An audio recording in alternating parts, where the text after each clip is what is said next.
Of course, we know that 2,000 of them will be distributed to the students in St. Kitts, and another 1,000 will be allocated to those in the navies. He noted that this donation exemplifies the unwavering and continued support from the Taiwanese people to St. Kitts and Nevis. Minister of Education, Honorable Dr. Jeffrey Hanley, thanked the ambassador and the people of the Republic of China Taiwan for their generosity. On behalf of the Ministry of Education, I say a heartfelt thank you to His Excellency Ambassador Michael Lin for his generosity and meaningful investment to the enhancement of the education sector of St. Kitts and Nevis.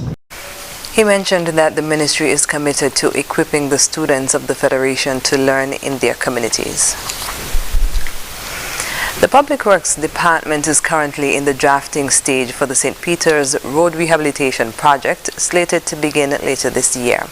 In Tuesday's sitting of the National Assembly, Minister of Public Infrastructure, Honorable Congress Maynard, said in December Parliament authorized $7 million for this road project, but it may cost a little more.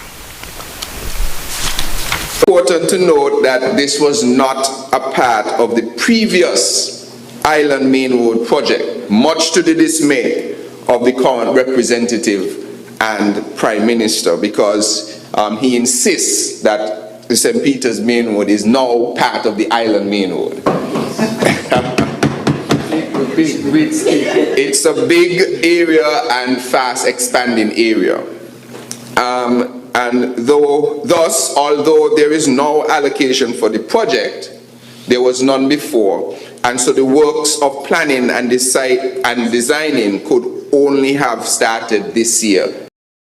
Minister Maynard also spoke about some decisions made to upgrade the road infrastructure, which would include not just revamping the road, but widening some areas, upgrading drainage systems, building sidewalks, and leveling the road. The process to begin work is sometimes long and invisible. This is the part where the public does not see all of the works and planning that has to go into this process. A scope of works has to be developed. Contractors and consultants have to receive tender documents. They have to be given time to tender, usually 6 weeks minimum for a project of this size.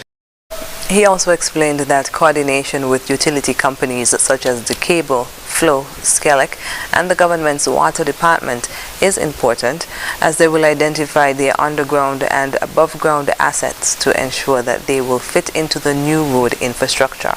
He stated that home and property assessments will be done for properties that are within 100 feet of the road to track any adverse effects of the vibrations caused by the rollers. Prime Minister and Minister of Health, Honorable Dr. Terence Drew, joined several senior health officials in St. Kitts and Nevis and other stakeholders at the St. Kitts Marriott Resort on Wednesday for a meeting with representatives from the Pan American Health Organization, PAHO. The meeting's agenda focused on transforming the health systems of St. Kitts and Nevis with a focus on health financing. Among the topics discussed were universal health insurance and the building of the new smart hospital. In his opening statement, Prime Minister Drew outlined the government's vision of providing affordable and quality health care within the Federation, with, quote, the ultimate goal being to, quote, strengthen the health system and to ensure health service is accessible to all, end quote.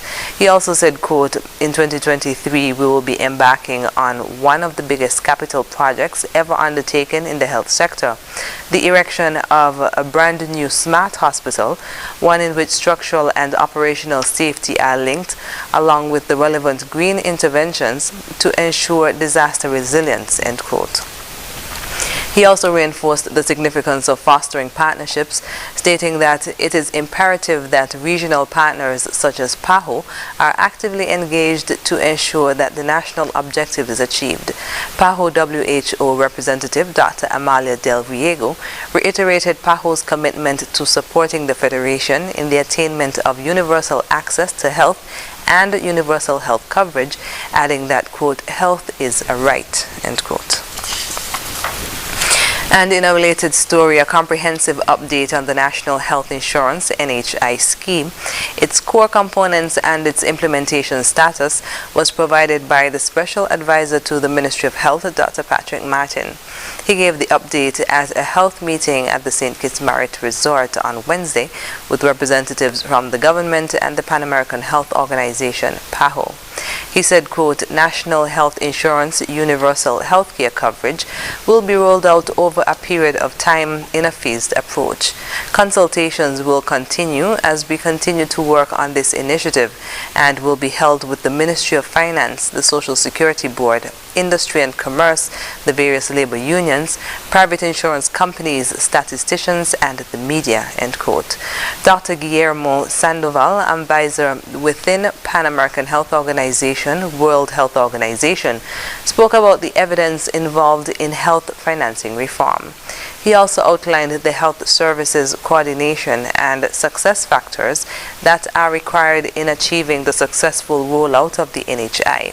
He stated that, quote, public engagement, the multi-stakeholder approach, dedicated human resources and quality data, end quote, are needed to inform decisions.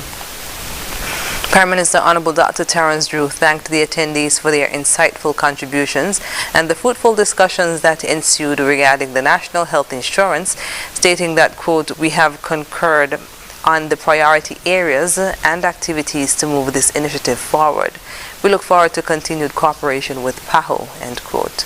According to the Prime Minister, several town hall meetings will take place within various communities to explain the National Health Insurance Scheme to the people of St. Kitts and Nevis to get their buy-in. After the break, ECCB Governor commends government for new bills, and SKN represented at a joint meeting at OAS for International Women's Day. Stay with us. Here are your Horseman's Value Match IGA specials. Running March 9 to the 23rd. Now your Value Club Blue Tag specials. Essential everyday breadcrumbs, just $6.99. Essential everyday shredded and chunk cheeses, just $8.49. Essential everyday applesauce bowls, $11.99. Essential everyday instant puddings and gelatins, $4.49. Purex detergent, $14.99. Essential everyday trash bags, $21.99. And now our very low weekly value deals. IGA and essential everyday peanut butter, $9.99. IGA and essential everyday vinegar, white 5%, $5.99. Essential everyday pasta, $4.99. IGA and essential everyday cream cheese, $6.49. Mueller's lasagna, $6.99. Soft soap liquid hand soaps, $5.99. Shop smart, shop value mart. Tell them in Spanish. sea listo y haga sus compras aquí a Value Mart. There is no better time to discover what your National Bank Visa debit or black cards can do. Mimi, what's that song?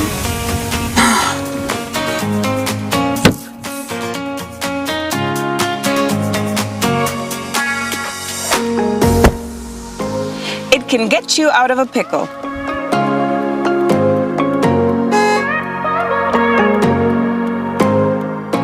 Using my National Bank Visa card is fast, secure, and convenient. Cashless SKN is our new lifestyle choice. National Bank, always here.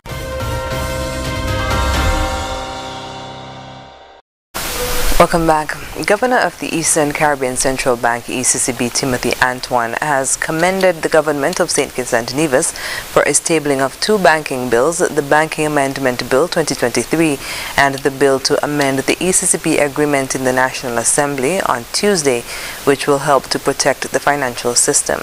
While addressing media practitioners in St. Kitts and Nevis as part of the bank's 2023 country outreach mission on Wednesday, Governor Antoine said, quote, slow passage of legislation poses the single biggest strategic risk to ECCB's transformation agenda, end quote. Governor Antoine said that one of the things that the Banking Amendment Bill does is to ensure that people who serve on boards of financial institutions are people of integrity so that they will not pose a risk to the financial system. One of the things that that bill does is to clarify the fit and proper criteria for members who sit on boards about banks or licensed financial institutions. I mean, there are deposits in the currency union of 25 billion. I don't have the number for St. Kitts and Nevis to hand, but obviously it's a few billions as well.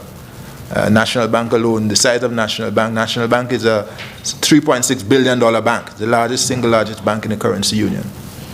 It's very important, Mr. Williams, that the people who sit on these boards are fit and proper.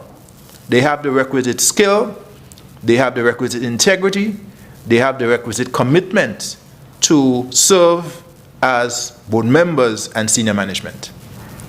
And one of the things that the amendment does is to require that people who are nominated to serve on these entities are referred to the central bank to ascertain that they are fit and proper.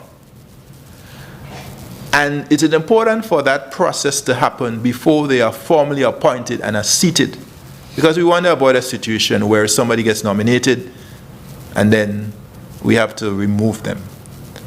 But the law also provides for natural justice, for due process. So if the central bank... The governor said by passing these key pieces of legislation, the government is helping everyone. The Banking Amendment Bill and the ECCP Agreement Amendment Bill were tabled in Parliament for first reading yesterday. So I am encouraged by the commitment of the government to move forward on this legislation. And again, I make the point, when the governments pass these pieces of legislation, they are helping ordinary folk. They are helping quote-unquote poor people. If you think of wealth creation, which is something that we need to do as part of wealth income generation in the currency union and in this federation, the investment funds bill, the securities bill, the Eastern Caribbean Security Regulatory Commission bill, all of those are a suite of legislation to support wealth creation. St. Kitts and Nevis is the fourth largest economy in the Eastern Caribbean Currency Union, with a gross domestic product of just under $3 billion. St. Kitts and Nevis was among the countries present when the Permanent Council and the Inter-American Council for Integral Development of the Organization of American States, OAS, hosted a joint meeting on Wednesday in the Hall of the Americas at OAS headquarters in Washington, D.C. to commemorate International Women's Day. The Federation was represented at the meeting by interim representative of St. Kitts and Nevis to the OAS, Sonia Boddy Thompson, who addressed the gathering. She outlined the link between the International Women's Day theme and the joint meeting's theme, Gender Equality in Climate Action in the Americas.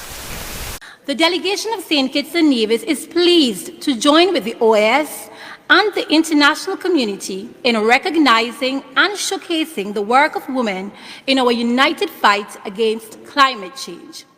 This year's global theme for International Women's Day, Digital Innovation and Technology for Gender Equality, underscores the importance of gender and technology in climate action for a secure and climate-proof future.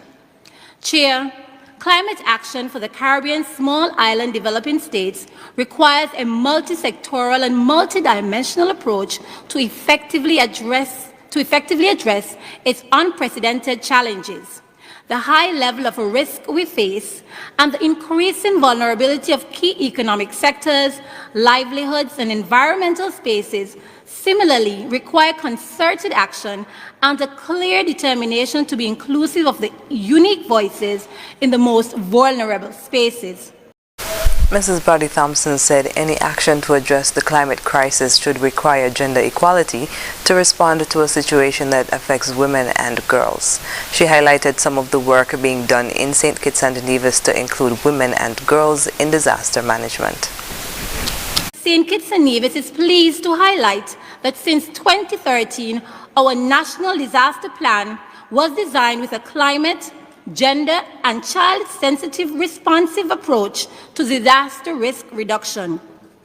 The plan notes that gender perspective should be mainstreamed in all disaster management activities, and this approach should include hazard vulnerability and risk assessment, disaster management legislation and policies, disaster management response plans and programs, public education and awareness strategies and campaigns, Interim representative of St. Kitts and Nevis to the OAS, Sonia Buddy Thompson.